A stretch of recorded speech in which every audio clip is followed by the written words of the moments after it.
आपने सुना होगा कि बिहार के अंदर लोग कहते हैं कास्टिज्म बहुत है और बहुत सारे सालों तक जो लोग थे उनको वोटिंग राइट्स नहीं थे, उनके साइड से लोग नेता नहीं बनते थे। अच्छा, तो जगजीवन राम नाम का एक आदमी पहली गवर्नमेंट के अंदर लेबर मिनिस्टर था। जगजीवन राम ब्राह्मण था, कौन था वो, और उसके वोटर्स कौन थे? अगर जगजीवन राम दलित था और उसको वोट ब्राह्मण देते थे तो जातिवाद कहाँ थी? और ये चीजें हमेशा रही। एक बंदे ने अगर कह दिया कि उसने 40 साल तक पानी नहीं पी, लोगों ने मान लिया। फिर उसके पीछे जो दूसरे आए उसने कहा कि हमें 4000 सालों तक पानी नहीं पीने दिया गया। अच्छा, फिर तुम जिंदा कैसे रहेंगे? अब इसके बाद कुछ लोग आएंगे, वो कहेंगे हमें 4000 सालों तक सांस नहीं लेने देगी, ऑक्सीजन नहीं मिलता था हमें, तो 4000 सालों तक CO2 लेना पड़ा। तो ऐसे लोग होते रहते, साइको लोग होते रहते। लेकिन अगर आप बहुत ध्यान से देखेंगे कि बिहार के अंदर क्रिमिनलाइजेशन स्टार्ट कैसे हुई, उसकी एक बहुत बड़ी वजह थी सेंट्रल गवर्नमेंट की एक पॉलिसी जिसे फ्रेट इक्वलाइजेशन पॉलिसी कहते हैं। ये जो फ्रेट इक्वलाइजेशन पॉलिसी थी, इसने क्या करा कि बिहार के अंदर जो इंडस्ट्री आनी चाहिए वो इंडस्ट्री बिहार के अंदर आई नहीं, और तब के झारखंड से, मतलब आज के झारखंड से जो खनिज थे, जो मिनरल्स थे, वो दूसरे स्टेट्स में जाने लगे। जबकि होना ये चाहिए था कि दूसरे स्टेट से इंडस्ट्री बिहार और आज के झारखंड में लगनी चाहिए थी। तो इस फ्रेट इक्वलाइजेशन पॉलिसी ने दो चीजें क्रिएट करी, एक तो बिहार के साथ इनजस्टिस करा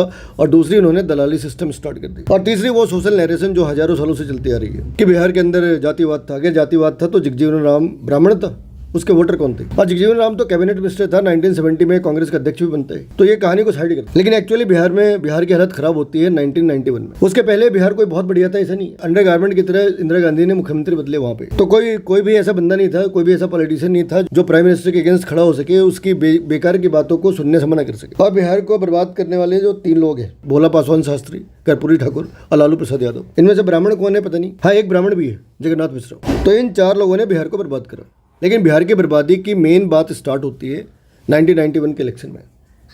और इस साल होता ऐसा है कि 34 ऐसे लोग होते हैं इंडिपेंडेंट जो चुनाव जीत जाते हैं, और चुनाव जीतने के बाद जब लालू यादव की गवर्नमेंट बनती है तो उस गवर्नमेंट को बाहर से सपोर्ट की जरूरत थी, और ये जो 31 से 34 लोग थे ये उसे सपोर्ट करते, और यहाँ से शुरू होती है बिहार की बर्बादी। अब आप ये समझ लो कि ये 34 जो लोग थे, इन्होंने अपने अपने कॉन्स्टिट्यूंसी को एक आज़ाद देश बना दिया, और इसने लालू प्रसाद से कह दिया हमें यहाँ मर्जी जो करे, ना पुलिस आनी चाहिए, ना कानून आना चाहिए, ना कोई कोर्ट केस होगी। और लिटरली ऐसा ही हुआ। तो एक बिहार के अंदर 34 देश बन गए थे एक तरीके से, जिसकी जो मर्जी हुई उसने करा। अब ये ज्यादातर वही लोग थे जो पीछे 10 साल पहले कांग्रेस के लिए बूथ कैप्चरिंग करते थे। ये जो 31-32 लोग थे ना, ये वही लोग थे जो 10 साल पहले, 15 साल पहले कांग्रेस के लिए बूथ कैप्चरिंग करते थे। तो इन लोगों ने क्या करा कि अगले 15 सालों तक बिहार के अंदर 31 देश बना दिए, है ना। तो बिहार एक स्टेट था जिसके अंदर 31 से 34 इंडिपेंडेंट स्टेट थे, जहां पुलिस जा नहीं सकती थी, जहां पे कानून जा नहीं सकता था, जहां पे इंक्वायरी हो नहीं सकती थी। उसने जो कहा वो कानून है, उसने जो करा वो लीगल है। और ये है बिहार की बर्बादी का असली कारण। जिम्मेदार कौन है? वो बिहारी जिन्होंने उसको वोट दिया था।